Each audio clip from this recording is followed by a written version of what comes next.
पूर्वी चंपारण। पूर्वी चंपारण बिहार के तिरहुत प्रमंडल में स्थित एक जिला है।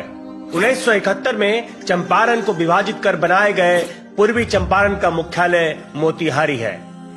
चंपारण दो शब्द चंपा और अरण्य से बना है, जिसका अर्थ होता है चंपा के पेड़ों से आच्छादित जंगल। पूर्वी चंपारण के उत्तर में एक और जहां दूसरा देश नेपाल है, तो वहीं दक्षिण में मुजफ्फरपुर स्थित है। ऐसे ही इसके दूसरी ओर पूर्व में शिवहर और सीतामढ़ी तथा पश्चिम में पश्चिम चंपारण जिला है। महाकाव्य काल से लेकर आज तक चंपारण का इतिहास गौरवपूर्ण एवं महत्वपूर्ण रहा है। दुनिया के सबसे पुराने धर्म के किताब में इस जगह का उल्लेख मिलता है। पुराणों में वर्णित है कि यहाँ के राजा उत्तानपाद के पुत्र भक्त ध्रुव ने यहाँ के तपोवन नामक स्थान पर ज्ञान प्राप्ति के लिए घोर तपस्या की थी। एक और चंपारण की भूमि देवी सीता की शरण स्थली होने से पवित्र है, वहीं दूसरी ओर आधुनिक भारत के गांधी जी का चंपारण सत्याग्रह भारतीय स्वतंत्रता के इतिहास का अमूल्य पन्ना है।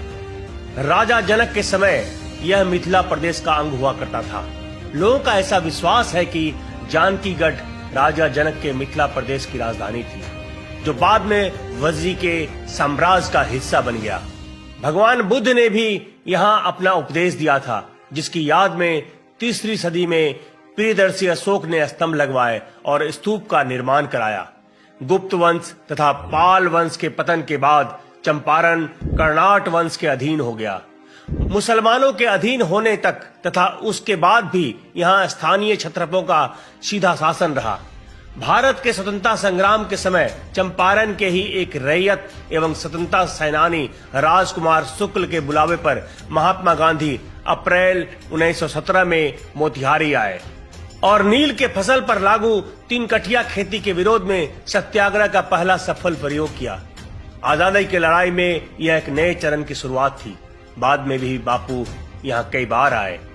अंग्रेजों ने चंपारण को सन 1866 में ही स्वतंत्र इकाई बनाया था, लेकिन 1971 में इसका विभाजन कर पूर्वी तथा पश्चिमी चंपारण बना दिया गया। ऐतिहासिक जगह होने के कारण यहाँ आज भी कई ऐतिहासिक स्थल स्थित है।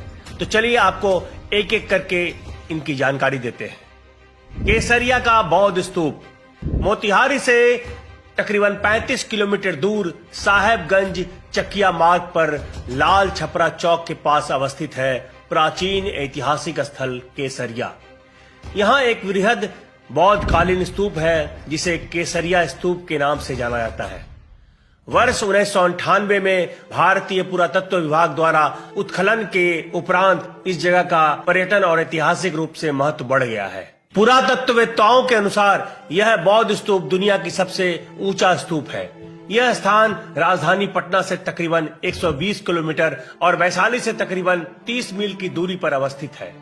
लौरिया नंदनगढ़ अरेराज अनुमंडल के लौरिया गांव में स्थित है अशोक स्तंभ, जिसकी ऊंचाई तकरीबन 36.5 फीट है। इस स्तंभ का निर्माण 249 ईसा पूर्व सम्राट अशोक के द्वारा किया गया था।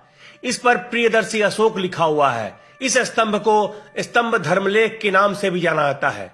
सम्राट अशोक ने इसमें अपने 6 आदेशों के संबंध में लिखा है। अनुमान के अनुसार इस स्तंभ का कुल वजन 40 टन है। कहा जाता है कि इस स्तंभ के ऊपर जानवर की मूर्ति थी, जिसको कोलकाता संग्रहालय में भेज दिया गया। गांधी स्मारक मोतिहारी चंपारण की शान का प्रतीक गांधी मेमोरियल स्तंभ, जिसका शिलान्यास 10 जून 1972 को तत्कालीन राज्यपाल D.K. वरूज के द्वारा किया गया था। 18 अप्रैल 1978 को वरिष्ठ गांधीवादी विद्याकर कवि ने इस स्तंभ को राष्ट्र को समर्पित किया। इस स्तंभ का निर्माण महात्मा गांधी के चंपारण सत्याग्रह की याद में शांति निकेतन के मशहूर कलाकार नंदलाल बोस के द्वारा किया गया। चुनार पत्थर से निर्मित इस स्तंभ की लंबाई 48 फीट है। स्मारक का निर्माण ठीक उसी जगह किया गया जहां गांधी जी को 18 अप्रैल 1917 में धारा 144 का उल्लंघन करने के जुर्म में अनुमंडल पदाधिकारी की अदालत में पेश किया गया था। जॉर्ज ऑरवेल स्मारक अंग्रेजी साहित्य के महान लेखक जॉर्ज ऑरवेल का जन्म 25 जून 1903 को मोतिहारी में हुआ था। उस समय उनके पिता रिचर्ड वेल्मेस्ली ब्लेयर चंपारण के अफीम विभाग में सिविल अधिकारी थे। उनका घर आज भी वहां उपस्थित है। विश्व कबीर शांति स्तंभ जिला मुख्यालय से तकरीबन 10 किलोमीटर पर पिपरा कोठी प्रखंड के बेलवातिया गांव में भारत का 8वां एवं बिहार का इकलौता विश्व कबीर शांति स्तंभ स्थापित है। रामगढ़वा उच्च विद्यालय तारकेश्वर नाथ तिवारी द्वारा बनाया गया हाई स्कूल पूर्वी चंपारण के रामगढ़वा में है। इस स्कूल ने ग्रामीण इलाके में शिक्षा का सूत्रपात किया। कई आईएएस, आईपीएस, डॉक्टर, अभियंता यहां से बने हैं। सोमेश्वर महादेव मंदिर मोतिहारी शहर से 28 किलोमीटर की दूरी पर दक्षिण पश्चिम अहिराज में स्थित है भगवान शिव का प्रसिद्ध मंदिर, जो सोमेश्वर शिव मंदिर के नाम से जाना जाता है। श्रावणी मेला के समय केवल चंपारण से ही नहीं बल्कि देश विदेश से हजारों की संख्या में भक्तगण भगवान शिव का जलाभिषेक करने यहां आते हैं। सीताकुंड मोतिहारी से तकरीबन 16 किलोमीटर दूर पीपरा रेलवे स्टेशन के पास एक पुराने किले के परिसर में सीताकुंड स्थित है। माना जाता है कि भगवान राम की पत्नी सीता ने त्रेता युग में इस कुंड में स्नान किया था। इसके किनारे भगवान सूर्य, देवी दुर्गा, हनुमान सहित कई अन्य मंदिर भी बने हुए हैं। रामनवमी के दिन यहाँ एक विशाल मेला लगता है। हजारों की संख्या में इस दिन लोग भगवान राम और सीता की पूजा अर्चना करने यहाँ आते हैं। इसके अलावा भी यहाँ कई छोटे छोटे मंदिर हैं। तिरहुत का अंग होने पर भी अलग अलग भाषा तथा भौगोलिक विविधता के चलते चंपारण की संस्कृति वज्जिका भाषी क्षेत्रों से थोड़ा भिन्न है।